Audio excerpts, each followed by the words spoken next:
हरे कृष्णा, जय श्री हरि। आज के वीडियो में आप सुनेंगे वैशाख मास महात्म्य में अध्याय 23 की कथा। महादेव जी कहते हैं, वसुदेव जी ने अपने दोनों पुत्रों का वेदोक्त विधि से उपनयन संस्कार किया। उसमें गर्ग जी ने आचार्य का काम किया था। विष्णु भक्त विद्वानों ने नहलाने आदि के द्वारा महाबली बलराम और श्री कृष्ण का संस्कार कार्य संपन्न किया। तत्पश्चात उन दोनों भाइयों ने गुरुवर सांदीपनि के घर जाकर उन महात्मा को नमस्कार किया और उनसे वेद शास्त्रों का अध्ययन करके गुरु दक्षिणा के रूप में उनके मरे हुए पुत्रों को लाकर दिया।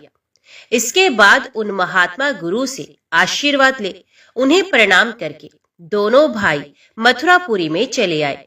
इधर श्री कृष्ण के द्वारा दुर्धर्ष वीर कंस के मारे जाने का समाचार सुनकर उसके श्वसुर महाबली जरासंध ने श्री कृष्ण को मारने के लिए अनेक अक्षौहिणी सेनाओं के साथ आकर मथुरापुरी को घेर लिया।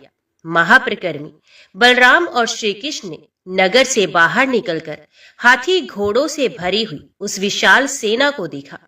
तब भगवान वासुदेव ने अपने पूर्वकालीन सनातन सारथी का स्मरण किया।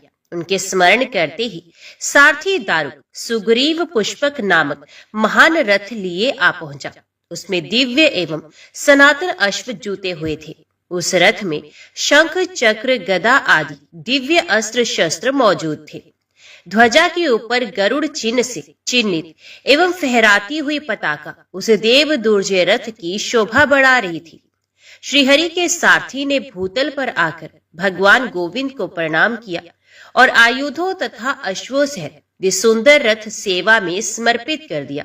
भगवान श्री कृष्ण बड़े हर्ष के साथ उस महान रथ के समीप आए और अपने बड़े भाई बलराम जी के साथ उस पर सवार हो गए।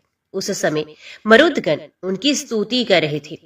भगवान ने चतुर्भुज रूप धारण करके हाथ में शंख चक्र गदा और तलवार ले ली और मस्तक पर किरीट धारण किया। दोनों कानों में कुंडल तथा गले में वनमाला धारण करके वे संग्राम की ओर प्रस्थित हुए। परम पराक्रमी बलदेव जी ने भी मूसल और हल हाथ में ले द्वितीय रुद्र की भांति जरासंध की सेना का संहार आरंभ कर दिया। दारुक ने बड़ी शीघ्रता के साथ रथ को रणभूमि की ओर बढ़ाया, मानो तृण गुलम और लताओं से आच्छादित वन में वायु पर ज्वलित अग्नि को बढ़ा रही हो। उस समय जरासंध के सैनिकों ने गदा, परिघ, शक्ति और मुदगरों के द्वारा उस रथ को आच्छादित कर दिया, किंतु बहुत से तिनकों और सूखे कांटों को जैसे अत्यंत प्रज्वलित अग्नि अपनी लपटों से शीघ्र ही भस्म कर डालती है, उसी प्रकार श्री हरि ने अपने चक्र से उन सभी अस्त्र शस्त्रों को लीला पूर्वक काट डाला। तत्पश्चात उन्होंने शारंग धनुष हाथ में लिया और उससे छूटे हुए अक्ष एवं तीखे बाणों के द्वारा सारी सेना का संहार कर डाला। इसमें उनको कुछ भी आयास नहीं जान पड़ा।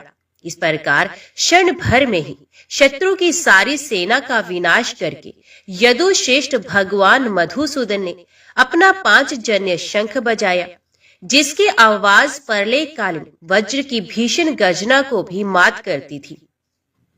शंखनाद सुनते ही शत्रु पक्ष के महाबली योद्धाओं के हृदय विदीर्ण हो गए। वे घोड़े हाथियों के साथ ही गिरकर प्राणों से हाथ धो बैठे। इस प्रकार रथ, हाथी और घोड़े सहित संपूर्ण सेना का केवल भगवान श्री कृष्ण ने ही सफाया कर डाला। अब उस सेना में कोई वीर जीवित नहीं बचा। तब संपूर्ण देवता प्रसन्नचित होकर भगवान के ऊपर फूल बरसाने और उन्हें साधुवाद देने लगे। इस प्रकार पृथ्वी का सारा भार उतारकर देवताओं के मुंह से स्तुति सुनते हुए भगवान धरणीधर की उस युद्ध के मुहाने पर बड़ी शोभा हुई। अपनी सेना को मारी गई देख खोटी बुद्धि वाला पराक्रमी वीर जरासंध तुरंत ही बलराम जी के साथ लोहा लेने के लिए आया। वे दोनों ही वीर युद्ध से पीछे हटने वाले नहीं थे। उनमें बड़ा भयंकर संग्राम हुआ। बलराम जी ने हल उठाकर उसे जरासंध के सारथी सहित रथ को चौपट कर दिया और महाबली जरासंध को भी पकड़कर वे मूसल उठा उसे मार डालने को तैयार हो गए। जैसे सिंह महान गजराज को दबोच ले, उसी प्रकार बलराम जी ने नृपश्रेष्ठ जरासंध को प्राण संकट की अवस्था में डाल दिया। ये देख भगवान श्री कृष्ण ने अपने बड़े भाई बलराम से कहा, भैया इसका वध ना कीजिए। इस प्रकार महामती धर्मात्मा श्री कृष्ण ने जरासंध को छुड़वा दिया। श्री कृष्ण के कहने से अविनाशी वीर संघर्षण ने शत्रु को छोड़ दिया। इसके बाद वे दोनों भाई रथ पर बैठकर मथुरापुरी में लौट आए।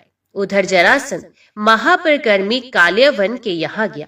काल्यवन के पास बहुत बड़ी सेना थी। वहां पहुंचकर उसने वसुदेव के दोनों पुत्रों के पराक्रम का वर्णन किया। दानवों का वध, कंस का मारा जाना, अनेक अक्षौहिणी सेना का संहार तथा अपनी पराजय आदि श्री कृष्ण के सारे चरित्रों का हाल कह सुनाया। ये सब सुनकर काल्यवन को बड़ा क्रोध हुआ और उसने महान बलि एवं पराक्रमी मलेच्छों की बड़ी भारी सेना के साथ मथुरा पर आक्रमण कर दिया। मगधराज के महाबली सैनिक भी उसकी सहायता के लिए आए थे। जरासंध को साथ लेकर महान अभिमानी काल्यवन बड़ी तेजी के साथ चला। उसकी विशाल सेना से अनेक जनपदों की भूमि आच्छादित हो गई थी। उस बलवान वीर ने मथुरा को चारों ओर से घेरकर अपनी महासेना का पड़ाव डाला। उस समय भगवान श्री कृष्ण ने पूर्ववासियों के कुशल क्षेम का समाचार विचार करके सबके रहने के लिए समुद्र से भूमि मांगी। समुद्र ने उन्हें 30 योजन विस्तृत भूमि दे भी दी। तब श्री कृष्ण ने वहीं द्वारका नाम की सुंदर पुरी बनवा दी, जो अपनी शोभा से इंद्र की अमरावती पुरी को मात करती थी। भगवान जनार्दन ने मथुरा में सोए हुए पूर्ववासियों को उसी अवस्था में उठाकर रात भर में ही द्वारका पहुंचा दिया। सवेरे जागने पर उन्होंने स्त्री पुत्रों सहित अपने को सोने के महलों में बैठा पाया। इसे उनके आश्चर्य का ठिकाना न रहा। प्रचुर धन धान्य और दिव्य वस्त्र आभूषणों से भरे हुए सुंदर गृह, जहां भय का नाम भी नहीं था, पाकर संपूर्ण यादव बड़ी प्रसन्नता के साथ वहीं पर रहने लगे। जैसे स्वर्ग में देवता सुखी रहते हैं, उसी प्रकार द्वारकापुरी में वहां के सभी निवासी अत्यंत प्रसन्न थे।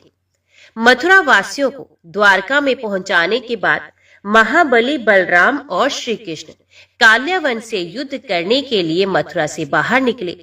एक और महारथी बलराम जी ने हल और मूसल लेकर बड़े रोष के साथ यवनों की विशाल सेना का संहार आरंभ किया, तथा दूसरी ओर देवकी नंदन भगवान श्री कृष्ण ने शारंग धनुष लेकर उससे छूटे हुए अग्नि शिखा के सदृश तेजस्वी बाणों द्वारा मलेच्छों की संपूर्ण विशाल वाहिनी को भस्म कर डाला।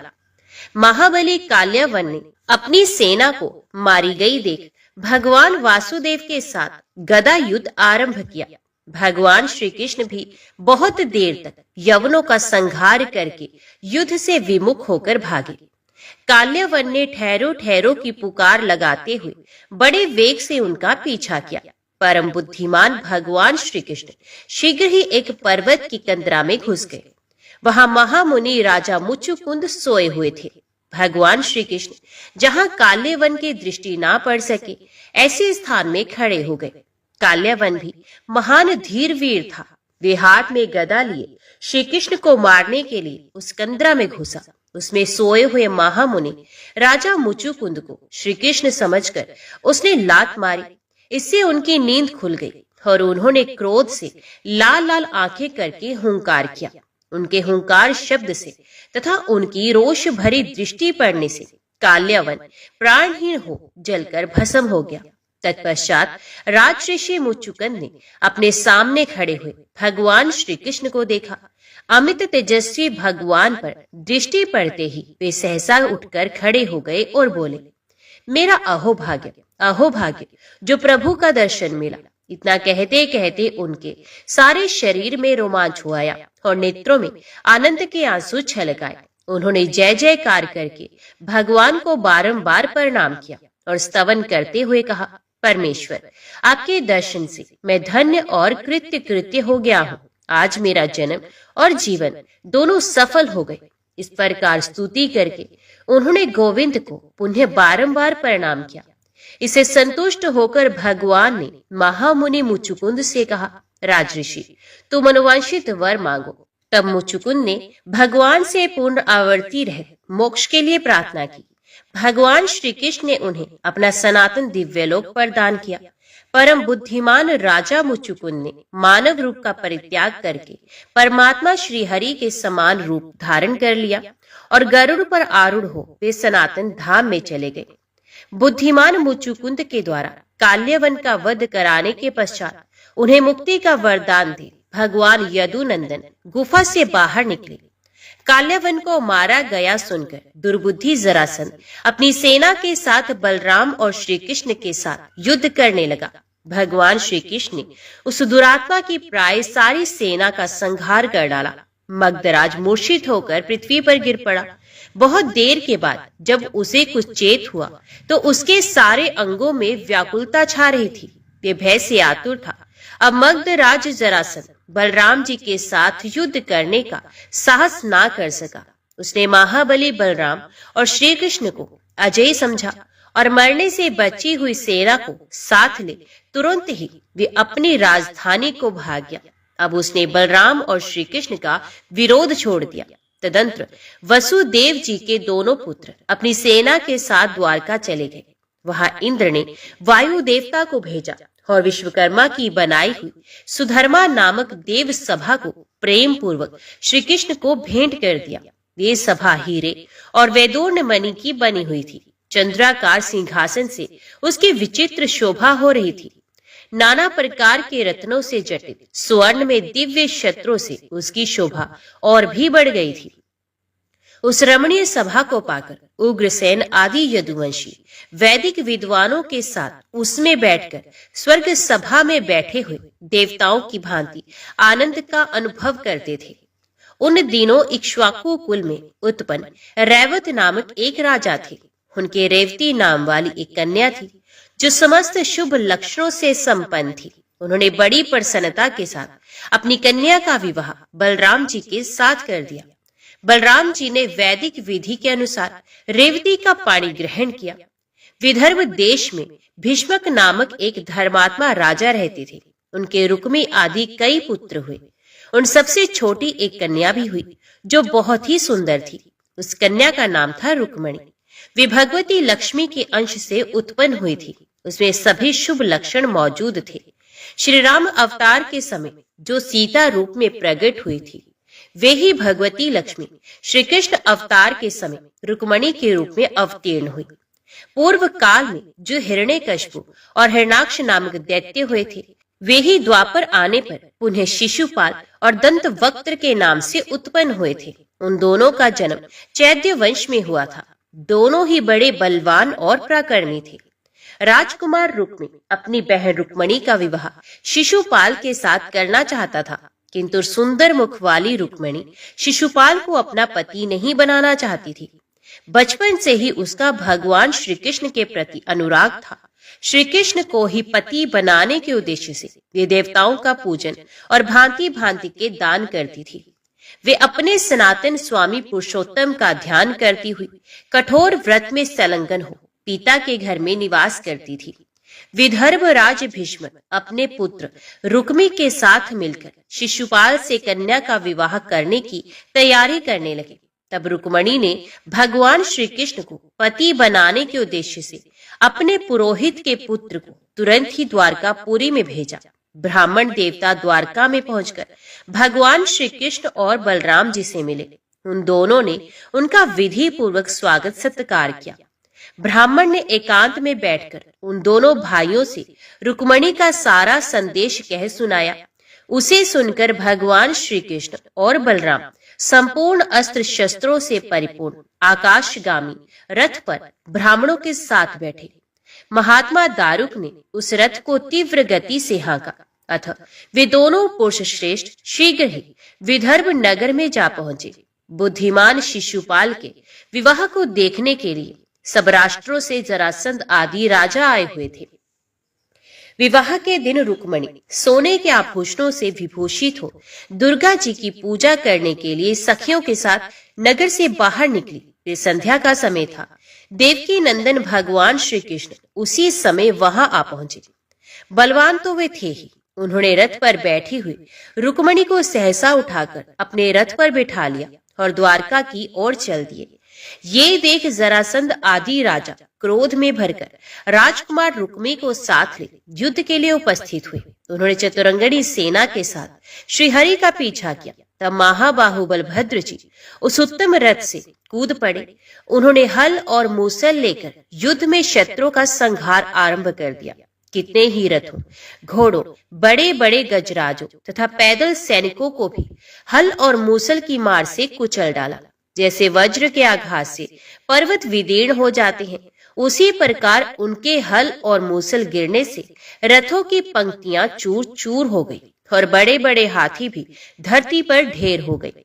हाथियों के मस्तक फट जाते और वे रक्त वमन करते हुए प्राणों से हाथ धो बैठते थे। इस प्रकार बलराम जी ने क्षण भर में हाथी, घोड़े, रथ और पैदलों सहित सारी सेना का सफाया कर दिया। राजाओं के पांव उखड़ गए। वे सबके सब भय से पीड़ित होकर भाग चले। उधर रुक्मी क्रोध में भरकर श्री कृष्ण के साथ लोहा ले रहा था। उसने धनुष उठाकर बाणों के समूह से श्री कृष्ण को बींधना आरंभ किया।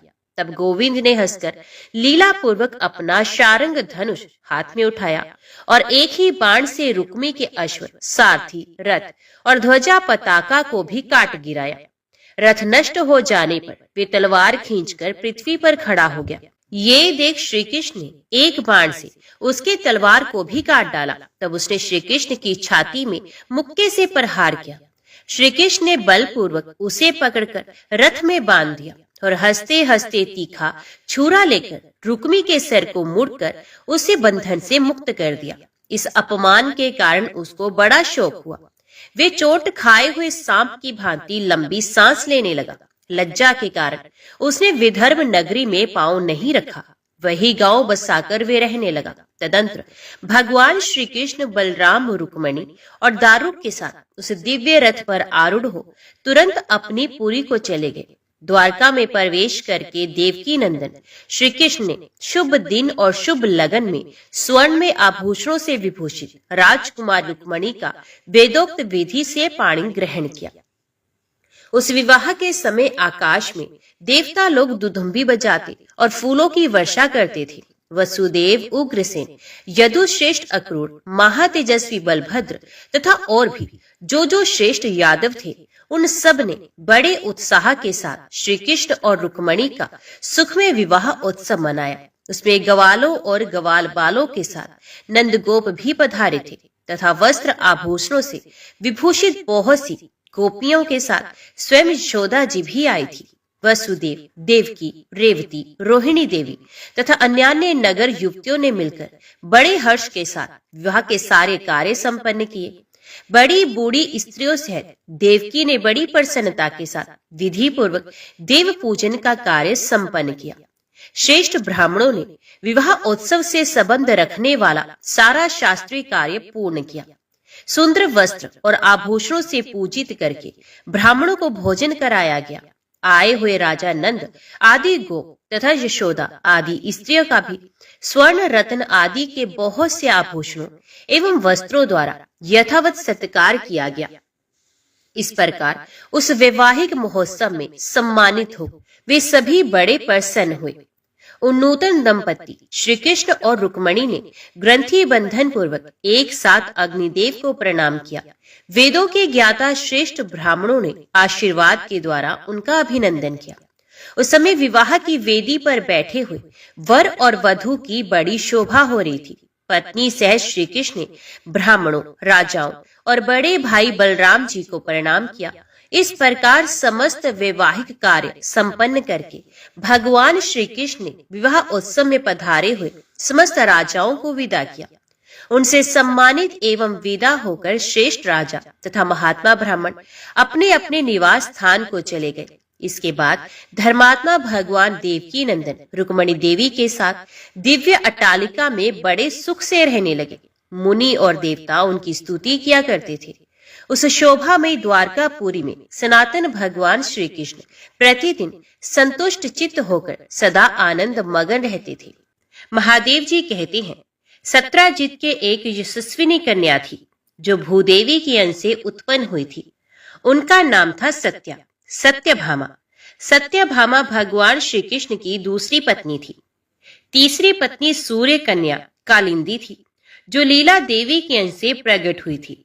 विंद अनुविंद की पुत्री मित्रविंदा को स्वयंवर से ही ले आकर भगवान श्री कृष्ण ने उनके साथ विवाह किया था।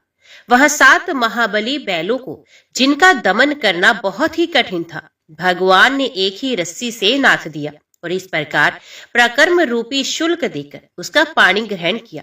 राजा सत्राजित के पास समंतक नामक एक बहुमूल्य मणि थी, जिसे उन्होंने अपने छोटे भाई महात्मा परसेन को दे रखा था।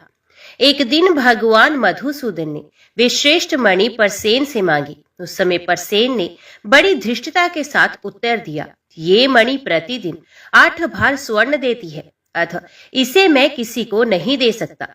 परसेन का अभिप्राय समझकर भगवान श्री कृष्ण चुप हो रहे। एक दिन की बात है, भगवान श्री कृष्ण परसेन आदि समस्त महाबली यादवों के साथ शिकार खेलने के लिए बड़े भारी वन में गए। परसेन अकेले ही उस घोर वन में बहुत दूर तक चले गए।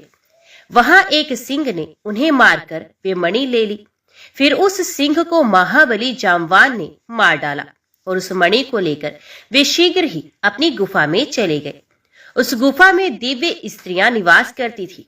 उस दिन सूर्यास्त हो जाने पर भगवान वासुदेव अपने अनुचरों के साथ चले। मार्ग में उन्होंने चतुर्थी के चंद्रमा को देख लिया। उसके बाद अपने नगर में प्रवेश किया। तदंतर समस्त पुरवासी श्री कृष्ण के विषय में एक दूसरे से कहने लगे, जान पड़ता है गोविंद ने परसेन को वन में ही मारकर बेखट के मणि ले ली है। उसके बाद ये द्वारका में आए हैं। द्वारका वासियों की ये बात जब भगवान के कानों में पड़ी तो वे मूर्ख लोगों के द्वारा उठाए हुए अपवाद के भय से उन्हें कुछ यदुवंशियों को साथ ले गहन वन में चले गए। वहां सिंह द्वारा मारे हुए परसेन की लाश पड़ी थी, जिसे भगवान ने सबको दिखाया।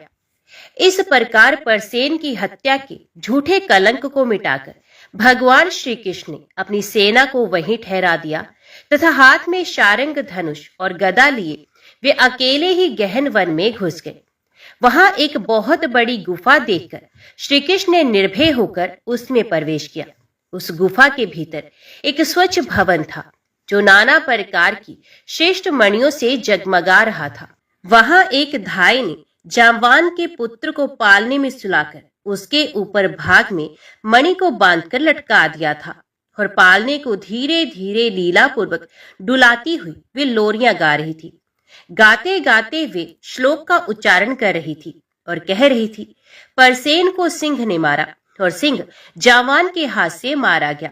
सुंदर कुमार रो मत, ये समंतक मणि तुम्हारी ही है। ये सुनकर प्रतापी वासुदेव ने शंख बजाया। वे महान शंखनाद सुनकर जामवान बाहर निकले। फिर उन दोनों में लगातार 10 रात तक भयंकर युद्ध हुआ। दोनों एक दूसरे को वज्र के समान मुक्कों से मारते थे।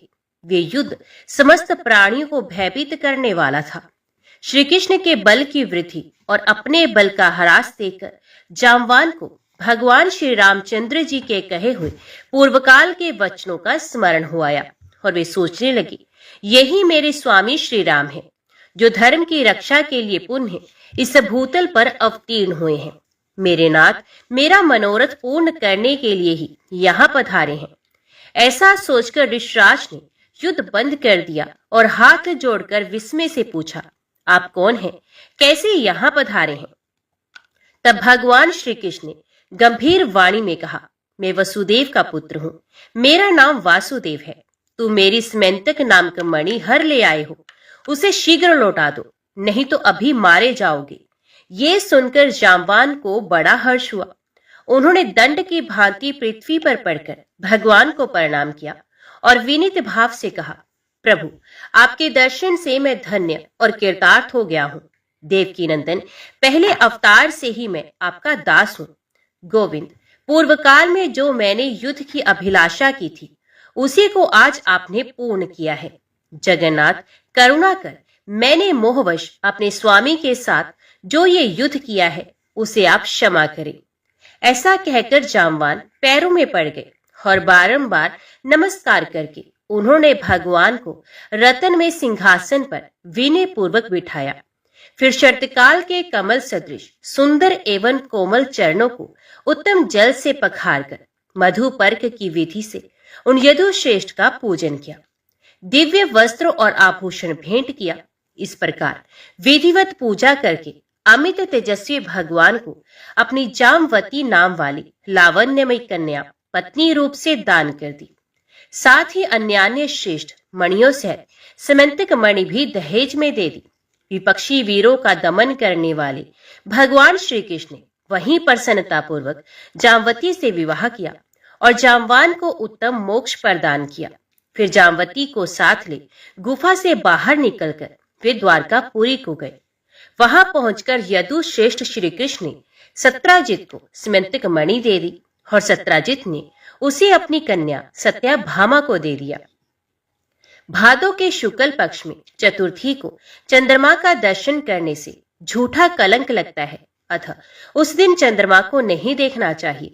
यदि कदाचित उस तिथि को चंद्रमा का दर्शन हो जाए तो इस स्वंतक मणि की कथा सुनने पर मनुष्य मिथ्या कलंक से छूट जाता है। मद्रराज की 3 कन्याएं थी, सुलक्ष्मणा, नागनजीति और सुशीला। इन तीनों ने स्वयंवर में भगवान श्री कृष्ण का वरण किया और एक ही दिन भगवान ने उन तीनों के साथ विवाह किया। इस प्रकार महात्मा श्री कृष्ण के रुक्मणी, सत्यभामा, कालिंदी, मित्रविंदा, जामवती, नागनजीति, सुलक्ष्मणा और सुशीला ये 8 पटरानियां थी। नरकासुर नामक एक महान पराक्रमी राक्षस था जो भूमि से उत्पन्न हुआ था। उसने देवराज इंद्र तथा संपूर्ण देवताओं को युद्ध में जीतकर देव माता अदिति के 2 तेजस्वी कुंडल छीन लिए थे। साथ ही देवताओं के भांति भांति के रत्न, इंद्र का ऐरावत हाथी, उच्च श्रवा घोड़ा, कुबेर के मणि माणिक्य आदि तथा पद्म निधि नामक शंख भी ले लिए थे। वे आकाश में विचरण करने वाला था और आकाश में ही नगर बनाकर उसके भीतर निवास करता था। एक दिन संपूर्ण देवता उसके भय से पीड़ित हो शचीपति इंद्र को आगे करके अनायास से महान कर्म करने वाले भगवान श्री कृष्ण की शरण में गए। श्री कृष्ण ने भी नरकासुर की सारी चेष्टाएं सुनकर देवताओं को अभेदान दे विनीतानंदन गरुड़ का स्मरण किया। सर्वदेव वंदित महाबली गरुड़ उसी समय भगवान के सामने हाथ जोड़े उपस्थित हो गए। भगवान सत्यभामा के साथ गरुड़ पर सवार हुए और मुनियों के द्वारा अपनी स्तुति सुनते हुए उस राक्षस के नगर में गए। जैसे आकाश में सूर्य का मंडल देदीप्यमान होता है, उसी प्रकार उसका नगर भी उद्भासित हो रहा था। उसमें दिव्य आभूषण धारण किए बहुत से राक्षस निवास करते थे। वे नगर देवताओं के लिए भी दुर्भेद्य था। भगवान ने उसके कई आवरण देख चक्र से उन्हें काट डाला। ठीक उसी तरह जैसे सूर्य अंधकार को नष्ट कर देते हैं, आवरण कट जाने पर समस्त राक्षस शूल उठाए सैकड़ों और हजारों के झुंड बनाकर युद्ध के लिए चले। विजय की अभिलाषा रखने वाले निशाचर, तोमर, भिंदीपाल और पट्टेश आदि अस्त्र शस्त्रों से भगवान श्री कृष्ण पर प्रहार करने लगे। तब भगवान श्री कृष्ण ने भी शारंग धनुष लेकर उनके दिव्य अस्त्र शस्त्रों को काट डाला तथा अग्नि के समान तेजस्वी बाणों से उन सबका संहार आरंभ किया। इस प्रकार समस्त राक्षस मारे जाकर पृथ्वी पर गिर पड़े। संपूर्ण दानवों का वध करके कमल नयन भगवान पुरुषोत्तम ने पांचजन्य नामक महान शंख बजाया। शंखनाद सुनकर पराक्रमी दैत्य नरकासुर दिव्य रथ पर आरूढ़ हो भगवान से युद्ध करने के लिए आया। उन दोनों में अत्यंत भयंकर घमासान युद्ध हुआ जो रोंगटे खड़े कर देने वाला था। वे दोनों बरसते हुए मेघों की भांति हजारों बाणों की झड़ी लगा रहे थे। इसी बीच में सनातन भगवान वासुदेव ने अर्धचंद्राकार बाण से उस राक्षस का धनुष काट दिया और उसकी छाती पर महान दिव्यास्त्र का प्रहार किया। उससे हृदय विदीर्ण हो जाने के कारण वे महान असुर पृथ्वी पर गिर पड़ा। तब भूमि की प्रार्थना से भगवान श्री कृष्ण उस राक्षस के समीप गए और बोले, तुम कोई वर मांगो। ये सुनकर राक्षस ने गरुड़ पर बैठे हुए भगवान श्री कृष्ण से कहा, संपूर्ण भूतों के स्वामी श्री कृष्ण, मुझे वरदान की कोई आवश्यकता नहीं, फिर भी दूसरे लोगों के हित के लिए मुझे आपसे एक उत्तम वर चाहिए। मधुसूदन, जो मनुष्य मेरी मृत्यु के दिन मांगलिक स्नान करे, उन्हें कभी नरक की प्राप्ति ना हो। एवं वस्तु कहकर भगवान ने उसे वे वरदान दे दिया। नरकासुर ने ब्रह्मा और शिव आदि देवताओं द्वारा पूजित वज्र एवं वैदूर्य मणि से बने हुए नुपुरों से सुशोभित तथा शरतकाल के खिले हुए कमल सदृश कोमल भगवत चरणों का दर्शन करते हुए अपने प्राणों का परित्याग किया और श्री हरि का सारूप्य प्राप्त कर लिया। तदंतर संपूर्ण देवता और महर्षि आनंद मगन हो भगवान के ऊपर फूलों की वर्षा और स्तुति करने लगे। इसके बाद कमल नयन श्री कृष्ण ने नरकासुर के नगर में प्रवेश किया और उसने बलपूर्वक जो देवताओं का धन लूट लिया था वे सब उन्हें वापस कर दिया। देव माता अदिति के दोनों कुंडल, उच्च श्रवा घोड़ा, एरावत हाथी और दीप्तिमान मणिमय पर्वत, ये सारी वस्तुएं भगवान ने इंद्र को दे दी। बलवान नरकासुर ने समस्त राजाओं को जीतकर सभी राष्ट्रों से जो 16,000 कन्याओं का अपहरण किया था, वे सबके सब उसके अंतपुर में कैद थी। सैकड़ों कामदेव की शोभा को तिरस्कृत करने वाले महाप्रकर्मी श्री कृष्ण को देखकर उन सब ने उन्हें अपना पति बना लिया। तब अनंत रूप धारण करने वाले भगवान गोविंद ने एक ही लगन में उन सबका पानी ग्रहण किया। नरकासुर के सभी पुत्र पृथ्वी देवी को आगे करके भगवान गोविंद की शरण में गए। तब दया निधान भगवान ने उन सबकी रक्षा की और पृथ्वी के वचनों का आदर करते हुए उन्हें नरकासुर के राज्य पर स्थापित कर दिया। तत्पश्चात उन सभी ने सुंदरी स्त्रियों को इंद्र के विमान पर बिठाकर देवदूतों के साथ द्वारका में भेज दिया। इसके बाद सत्यभामा के साथ गरुड़ पर आरूढ़ हो भगवान श्री कृष्ण देवमाता का दर्शन करने के लिए स्वर्गलोक में गए। अमरावती पुरी में पहुंचकर महाबली श्री कृष्ण पत्नी सहित गरुड़ से उतरे और देवताओं की वंदनिया माता अदिति के चरणों में उन्होंने प्रणाम किया। पुत्र वत्सला माता ने भगवान को दोनों हाथों से पकड़कर छाती से लगा लिया और एक श्रेष्ठ आसन पर बिठाकर उन्होंने भक्ति पूर्वक भगवान का पूजन किया। तत्पश्चात आदित्य, वसु, रुद्र और इंद्र आदि देवताओं ने भी परमेश्वर का यथा योग्य पूजन किया। उस समय शिव ने सत्यभामा शची के महल में गई। वहां इंद्राणी ने उन्हें सुखमय आसन पर बिठाकर उनका भली भांति पूजन किया। उसी समय सेवकों ने इंद्र की प्रेरणा से पारिजात के सुंदर फूल ले जाकर शची देवी को भेंट किए। सुंदरी शची ने उन फूलों को लेकर अपने काले एवं चिकने केशों में गूंथ लिया और सत्यभामा की अवहेलना कर दी। उन्होंने सोचा, ये फूल देवताओं के योग्य हैं और सत्यभामा मानुषी है, अतः ये इन फूलों की अधिकारिणी नहीं है। ऐसा विचार करके उन्होंने वे फूल सत्यभामा को नहीं दिए। सत्यभामा क्रोध में भरकर इंद्राणी के घर से चली आई और अपने स्वामी के पास आकर बोली, यदुश्रेष्ठ, उस शची को पारिजात के फूलों पर बड़ा घमंड है। उसने मुझे दिए बिना ही सब फूल अपने ही केशों में धारण कर लिए।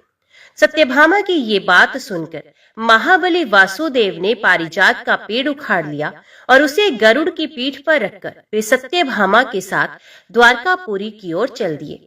ये देख देवराज इंद्र को बड़ा क्रोध हुआ और वे देवताओं को साथ लेकर भगवान जनार्दन पर अस्त्र शस्त्रों की वर्षा करने लगे, मानो मेघ किसी महान पर्वत पर जल की बूंदें बरसा रहे हों। भगवान श्री कृष्ण के चक्र और गरुड़ जी के पंखों की मार से देवता परास्त हो गए और इंद्र भयभीत होकर गजराज ऐरावत से नीचे उतर पड़े तथा गदगद वाणी से भगवान की स्तुति करके बोले, हे श्री कृष्ण, ये पारिजात देवताओं के उपभोग में आने योग्य है। पूर्व काल में आपने ही इसे देवताओं के लिए दिया था, अब ये मनुष्य लोक में कैसे रह सकेगा। तब भगवान ने इंद्र से कहा, देवराज, तुम्हारे घर में शची ने सत्यभामा का अपमान किया है। उन्होंने इनको पारिजात के फूल ना देकर स्वयं ही इन्हें अपने मस्तक पे धारण किया है, इसलिए मैंने पारिजात का अपहरण किया है। मैंने सत्यभामा से प्रतिज्ञा की है कि मैं तुम्हारे घर में पारिजात का वृक्ष लगा दूंगा, अतः आज ही पारिजात तुम्हें नहीं मिल सकता। मैं मनुष्यों के हित के लिए उसे भूतल पर ले जाऊंगा। जब तक मैं वहां रहूंगा मेरे भवन में पारिजात भी रहेगा। मेरे परम धाम पधारने पर तुम अपनी इच्छा के अनुसार इसे ले लेना। इंद्र ने भगवान को नमस्कार करके कहा, अच्छा ऐसा ही हो।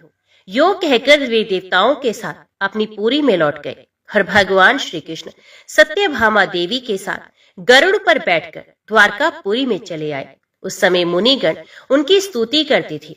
सर्वव्यापी भगवान श्री हरि सत्यभामा के निकट देव वृक्ष पारिजात की स्थापना करके समस्त भार्याओं के साथ विहार करने लगे। विश्व रूपधारी मधुसूदन रात्रि में इन सभी पत्नियों के घरों में रहकर उन्हें सुख प्रदान करते थे। ओम नमो भगवते वासुदेवाय नमः। जय श्री राधे कृष्ण।